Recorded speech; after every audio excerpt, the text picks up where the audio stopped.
Lalu sekarang PKI-nya bangkit. Ustadz Alfian Tanjung menerangkan PKI. Lalu ada yang tanya, PKI-nya mana? PKI-nya ada di istana.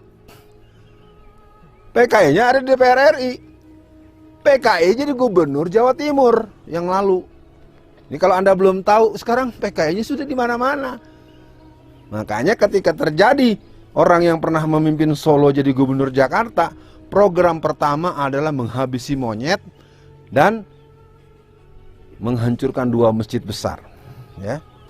Perjuangan umat Islam Indonesia ini adalah perjuangan yang menentukan negeri ini merdeka, yang menentukan negeri ini lepas dari PKI.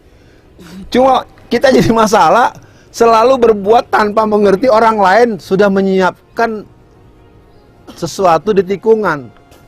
Pernah dengar telur mata sapi? Lalu saya tanya, apakah sapi punya telur? Saya bukan melucu. Yang punya telur adalah ayam. Yang punya telur adalah bebek. Tapi yang punya namanya sapi. Maksudnya apa? Yang berjuang umat Islam, yang berdarah umat Islam, yang sok jadi pahlawan Ahok, yang sok jadi pahlawan Luhut Binsar Panjaitan. Kelompok Kristen itu ada 5 satuan gerakan. Laskar Kristus, Laskar Bunda Maria, pasukan Kelawar Hitam, pasukan Super Ninja, dan pasukan Paulus. Yang sangat serius itu ada 2, Kelawar Hitam dan pasukan Laskar Kristus. Dan mereka latihan bersenjata, pakai senjata betulan. Nah sekarang Anda satu aja bawa senjata, ini langsung telepon ke Pak. Ya, maaf ya, saya tidak mengada-ada. Dalam pengalaman saya bergaul, ini acara gini ini mungkin bener-bener, karena nanti ada yang diajak makan, ada yang dikasih duit 20 juta. Nih, tolong ceritain siapa aja yang ceramah, materinya apa. Nggak mungkin nggak cerita. Nah, sekarang yang perlu dipahami teman-teman semua, kondisi kita hari ini sebenarnya sudah betul-betul, kalau orang yang ngerti ilmu kedokteran, ini udah stadium 4. Tinggal nunggu keajaiban Allah. Yang kedua, almarhum. Subhanallah walhamdulillah wa la ilaha illallah.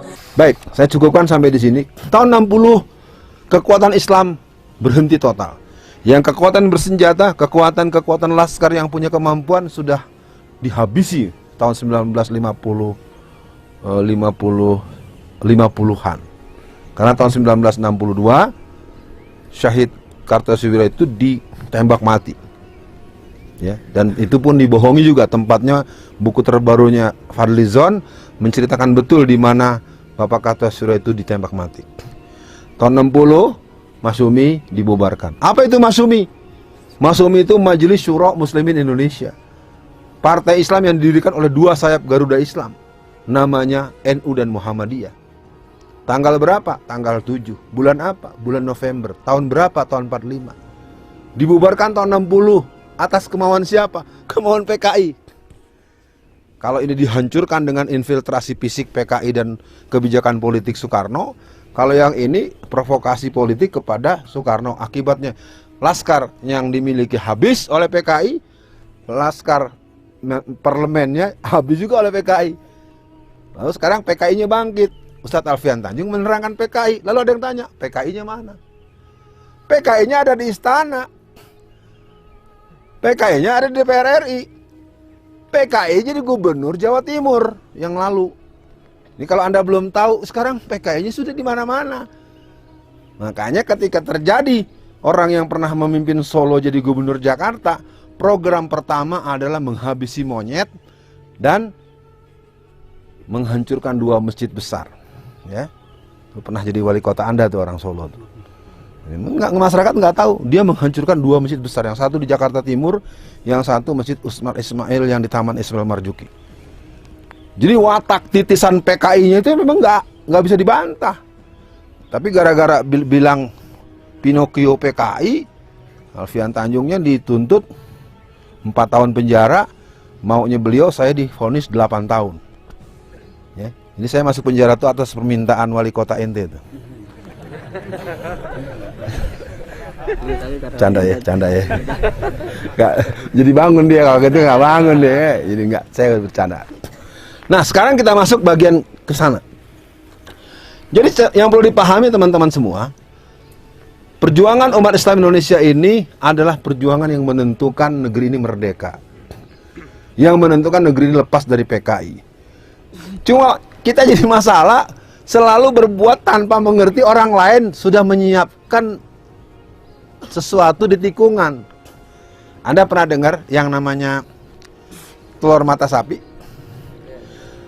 Halo? Pernah dengar telur mata sapi? Lalu saya tanya, apakah sapi punya telur? Saya bukan melucu. Yang punya telur adalah ayam. Yang punya telur adalah bebek. Tapi yang punya nama, namanya sapi. Maksudnya apa? Yang berjuang umat Islam, yang berdarah umat Islam, yang sok jadi pahlawan Ahok. Yang sok jadi pahlawan Luhut Binsar Panjaitan. Ngerti gak sampai di sini? Saya kan tadi bilang telur mata sapi. Yang punya telur ayam, yang punya telur bebek, atau itik, atau angsa, atau apa, atau kuyuk kalau bahasa saya Sundanya. Tapi yang punya nama sapi. Umat Islam yang berjuang, ribuan orang mati, tapi yang ngaku-ngaku orang Kristen. Oh, negara kita tidak Islam semua.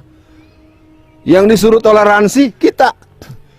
Giliran dia Natal, kalau kita nggak nyebut selamat Natal, kita dimarahin. Kan bener-bener begini nih. Yang marahin kita profesor doktor muslim. Tahu nih yang otaknya nggak waras nih siapa ini? Nah, baik, kita cukupkan. Sekarang kita masuk di akhir orde baru. Orde baru ini perlu dipahami oleh kawan-kawan. Ketika tahun 1980-an akhir atau 90-an awal di Brawijaya, di Malang, Jawa Timur, itu ada pertemuan cendekiawan muslim se-Indonesia. Karena tidak cukup dikenal, akhirnya orang tahunya tahun tanggal 7 Desember tahun 1990 didirikan yang bernama ICMI. Tahu ICMI? Ayo, yang tahu saja, yang lenter dulu. Abang ini. Apa ICMI? Nggak tahu. Abang? Nah, ICMI itu Ikatan Cendekiawan Muslim. Nah, setelah itu kita lihat tahun 1992 Pak Harto pergi haji. Nah, Anda harus paham tuh. Jadi presidennya tahun 67. Pergi hajinya tahun 92. Lama nggak ya? Emang nggak punya ongkos pergi haji, Pak? Tapi kita bukan sedang menghujat. Saat itulah Pak Harto sudah mulai muncul jiwa keagamaan yang lebih kental. Maka mulailah dibangun bank muamalat. Ya, biar kawan-kawan mengerti bahwa kita harus menyadari negeri ini tidak lepas dari keputusan dan kebijakan politik. Karena tahun 1988 para ahli perbankan kita mengusulkan pembangunan perbankan syariah, Pak Harto menolak. Tapi tahun 92 Pak Harto yang meresmikan. Kenapa? Karena beliau sejak tahun 90-an mulai tumbuh jiwa agamanya. Maka sejak itulah jenderal-jenderal Islam mulai berperan, pesantren-pesantren dibangun dengan baik segala macam. Ini nggak kuat deh. Allahu Akbar. Tapi saya nggak boleh bilang innalillahi ya. Virus masalahnya. Nah, oke, tahun 90-an mulai berkibar kelompok yang disebut dengan Ijo Royo Royo. Kelompok Kompas alias Komando Pastur menyebutnya Ijo Loyo Loyo. Ya, nanti Anda akan melihat omongan saya ini menjadi penting untuk kita perhatikan. Tahun 80, ya, di sini ada yang seumuran dengan saya nggak? Tahun 80-an SMA siapa? Nggak ada ya? Mungkin ada yang umur sekarang 50-an seumuran saya. Mana? Bapak? Bapak dulu di pesantren apa sekolah umum? Nah, sekolah umum, baik negeri maupun swasta, anak perempuannya pakai jilbab enggak? Nah, ini fakta sejarah. Tahun 1980-an, tidak ada anak sekolah negeri maupun sekolah umum swasta yang berjilbab. Kenapa? Kalau pakai dipecat, dikeluarkan dari sekolah. Saya ingin cerita pada teman-teman, pentingnya kebijakan politik. Karena waktu itu diawali dengan latihan gabungan pelajar Islam Indonesia di Bandung, namanya Leadership Basic Training, pulang mereka berjilbab semua. Sampai di sekolah dipecat semua, karena mereka sekolah negeri. Kapan bolehnya berjilbab resmi di SMP negeri, SMA negeri? Baru tanggal 16 Februari tahun 1991. Kita merdeka dari tahun 45. Kita punya Undang-Undang Dasar pasal 29 ayat 2 yang menyatakan bahwa tiap-tiap warga negara berhak untuk menjalankan agamanya masing-masing. Kita merdeka tahun 45, punya Undang-Undang Dasar, anak-anak sekolah umum dan sekolah negeri baru boleh berjilbab tahun 91. Dekat apa jauh? Kenapa bisa adanya boleh berjilbab? Karena ada keputusan politik. Selembar kertas keputusan menteri membuat jilbab jadi boleh. Anda bayang nggak kalau sampai menteri pertahanannya punya jiwa seperti kita, walaupun namanya sama Prabowo. Kalau Prabowo-nya berjiwa seperti kita, mungkin nggak begini latihan Anda. Mau lawan jihad, lawan Cina beneran ini, mau bangunnya pada kedekeran, mau wudhu susah, buat wudhu kagak ada. Mau kencing bingung, sebelah mana kencingnya. Maksud saya bukan saya mengkritik panitia, tapi kalau kekuasaan kita malah dia protek. Latihan langsung saja tempat Pusdiklat latihan angkatan laut misalnya gitu. Ya, senjata K-11. Ya. Keren ya. Bisa terjadi, jangan dikira tidak. Waktu Bapak Z.A. Maulani menjadi ketua Badan Intelijen, itu beliau langsung setiap program ini dia backup langsung, kirim, ini 200 juta. Saya tahu itu. Makanya menurut sedikit data yang saya peroleh, Pak Z.A. Maulani itu yang pernah jadi Badan Intelijen Nasional itu bukan mati sakit, tapi dimatikan oleh operasi intelijen Belanda. Artinya apa? Bahwa kita hari ini harus memahami kondisi kita hari ini menghadapi sebuah persenjataan yang super teknologi canggih. Kita melakukannya sama kayak bapak kita zaman dulu nih, kurang gizi nih, lemes, aus, nggak ada minum kopi, nggak ada teh manis, ya nggak ada. Ngerokok, jangan ngerokok dong, masa pejuang Islam ngerokok. Tapi masih banyak yang ngerokok, kayaknya ini dari hawa-hawanya nih. Yang bibirnya udah pada biru-biru udah nggak ngerokok nih. Ya Allah. Nah saya nggak tahu lah, saya nggak mau ngomong soal rokok lah. Ntar yang karyawan pabrik rokoknya demonstrasi lagi. Nah, sekarang kita pahami dulu. Tahun 84 sampai 91, kurang lebih 7 tahun baru keluar yang namanya selembar kertas. Jadi, bikin jilbab boleh dipakai di sekolah negeri, di SMP negeri, di SMA negeri, di kampus negeri, bukan dengan baca ayat. Bukan dengan Anda menghafal ayat jilbab, hadis jilbab. Jangan marah sama saya bukan meremehkan. Saya 35 tahun di P3. 4 kali nyalek, gagal terus. Keren nggak? Iya, karena memang saya nggak cocok main. Kalau begitu-gitu memang harus curang. Kalau mau nggak curang, nah tadi itu satu pemimpinnya. Yang kedua, kalau kita mau bikin negara ini kita menang, kita mesti punya laskar, baik secara fisik, baik secara jumlah maupun persenjataan yang bisa mengimbangi polisi dan tentara Indonesia. Tanya saya sekarang. Di Indonesia ini laskar mana yang senjatanya sama dengan polisi dan tentara? Tunjukin saya. Ya kalau itu aja nggak bisa, gimana mau ngelawan? Orang mau menang kok, mau menang kan harus jelas menang kan ya? Menang nih, tak lawan nih. Enggak Ustaz, yang sholat tahajud udah rajin. Sholat tahajud rajin tapi batuk terus. Banyak pikiran. Yang ketiga, media. Ya. Sekarang sebesar apapun aksi bela Islam, bahkan kemarin reuni 212 itu 5 juta orang, mana ada televisi. Kayak kegiatan Kristen, kegiatan cebong cuma 15 orang, disorot. Yang disorotnya masa 212, tapi beritanya berita dia. Wah. Ini saya katakan nih, jadi kalau memang ada yang suka nanya, Ustadz gimana caranya menang, itu udah saya sebut tuh ya. Satu, punya pemimpin yang didengar oleh sebagian besar umat. Kalau semua nggak bisa, ya manusia nggak bisa dipaksa kan. Yang kedua, punya pasukan bersenjata maupun polisi yang bisa mengimbangi polisi yang ada. Ini kalau nggak sanggup, jangan. Ketiga, punya media mainstream. Ini mainnya medsos. Bener, bagus. Udah capek-capek diberitain, ada yang jawab hoax, padahal bener. Udah dibilang hoax, udah diam semua, padahal itu berita yang sesungguhnya. Nah, media sudah. Yang ketiga, Dana dalam keadaan tersedia, bukan melamun. Butuh berapa? 500 juta. Ya susah. Kalau memang mau menghadapi, ini sudah terlanjur nih. Pasukan Cina udah saya sebut tadi tuh. Yang di Morowali, yang di Banten. Ayo kita serbu sekarang.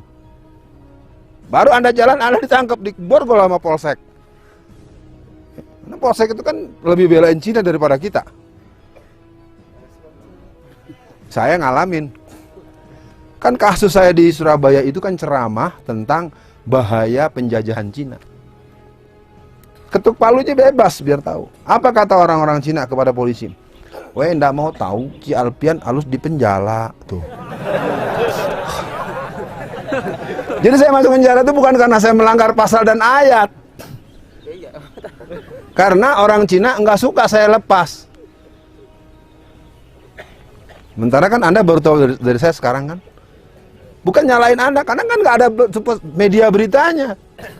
Mau diberitakan di mana, nonton TV mana, stasiun radio mana yang bisa wawancara. Nah, yang kelima, kan tadi tuh pemimpin.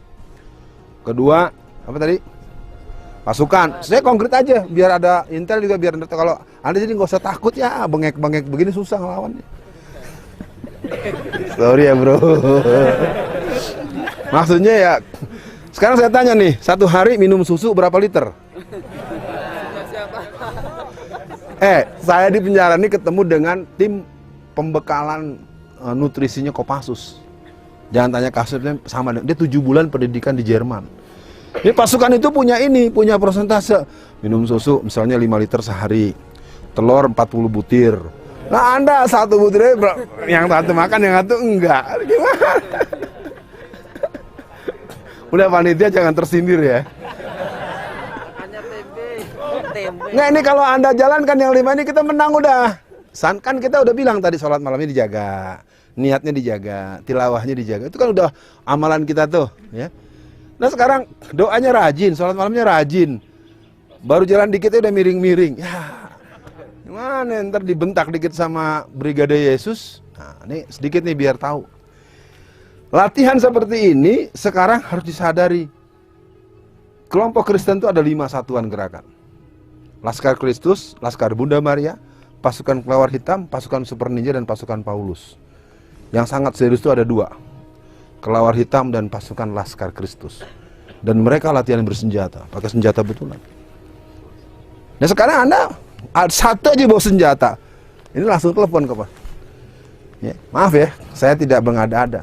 Dalam pengalaman saya bergaul, ini acara gini ini mungkin bener-bener, karena nanti ada yang diajak makan, ada yang dikasih duit 20 juta. Nih, tolong ceritain siapa aja yang ceramah, materinya apa. Nggak mungkin nggak cerita.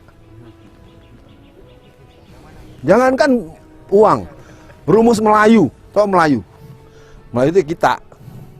Kalau orang Melayu itu penuhi perut. Apalagi kalau makanannya enak, kesukaan dia. Oh ya, gimana, apa kabar mas? Anda nih pemuda yang paling soleh di negeri. Padahal Anda nggak tahu saya ini intelijen, tapi Anda nggak tahu saya udah lama ngobrol-ngobrol. Ya makanan kesukaan antum. Terus pulang saya nggak banyak-banyak nitip nih buat ponakan 5 juta. Besok ketemu lagi, cerita, nggak usah bahas. Oh ini mas kemarin acara itu Mukoyam ada Ustadz Alfian Tanjung nerangin gini-gini, ada Ustadz ini, semua cerita. Nah, jadi kelima hal ini kalau dimiliki kita bisa menang. Pasti dengan izin Allah. Kita nggak boleh pastikan, tapi kan logis. Menangnya masuk akal gitu. Sekarang lo mau menang, panggilin subuhnya susah. Dan saya nggak lihat, jangan-jangan sholat malamnya nggak jalan nih tadi. Tuh kan ngaku tuh, belum ditanya semua udah jawab satu nih, enggak. Sampai berekan kalau bahasa Betawinya, ayo sholat, udah ajan. Saya udah di mobil udah lebih dari 20 menit. Saya tahu karena saya sering mengikuti acara gini. Ntar kalau saya turun paling belum ada orang, belum digelar tempat sholat. Betul juga, akhirnya saya di samping bapak ini tadi nih. Oke, kita akan mengakhiri dengan catatan Orde Reformasi adalah orde kebangkitan PKI. Ya. Dan ini bukan karena PKI-nya hebat, karena seperti orang flu. Kondisi kita tidak sehat. Sementara kelompok Kristen sedang panen raya. Tahun 2020 ini disebut dengan penuaian menguning.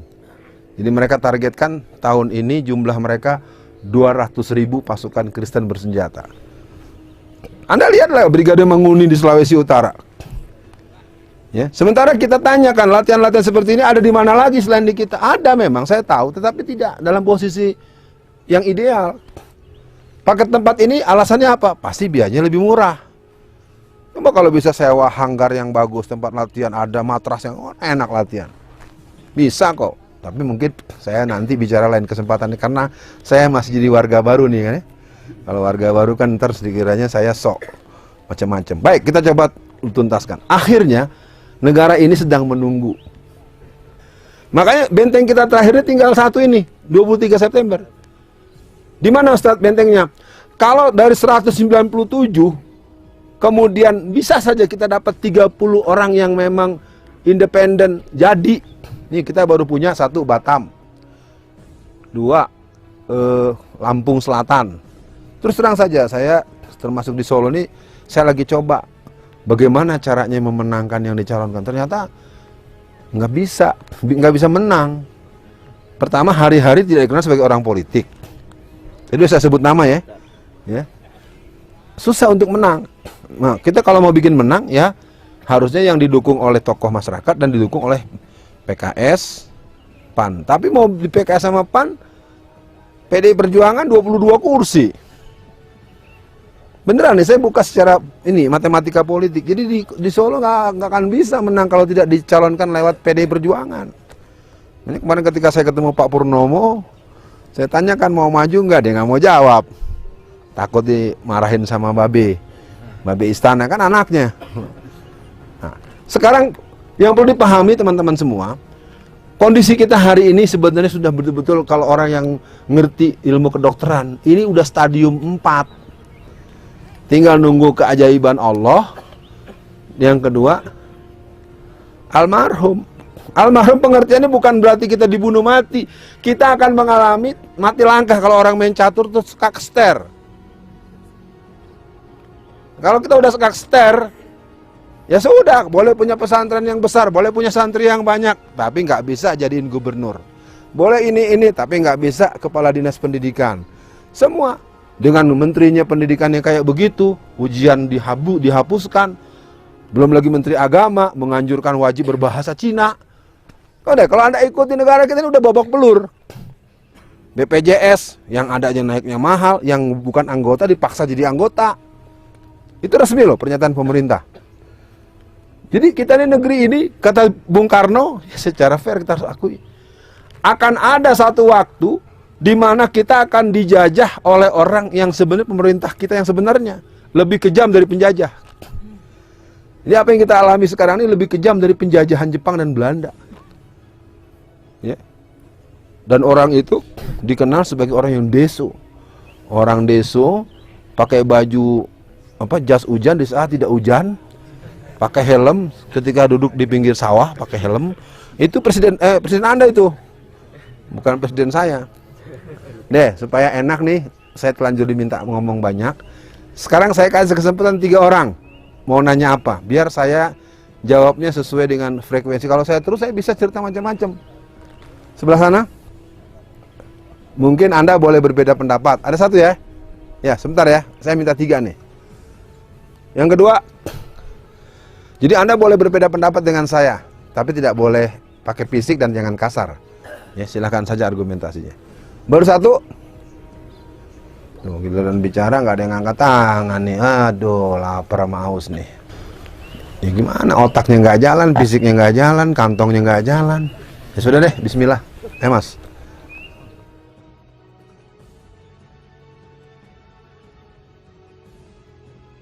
Salam.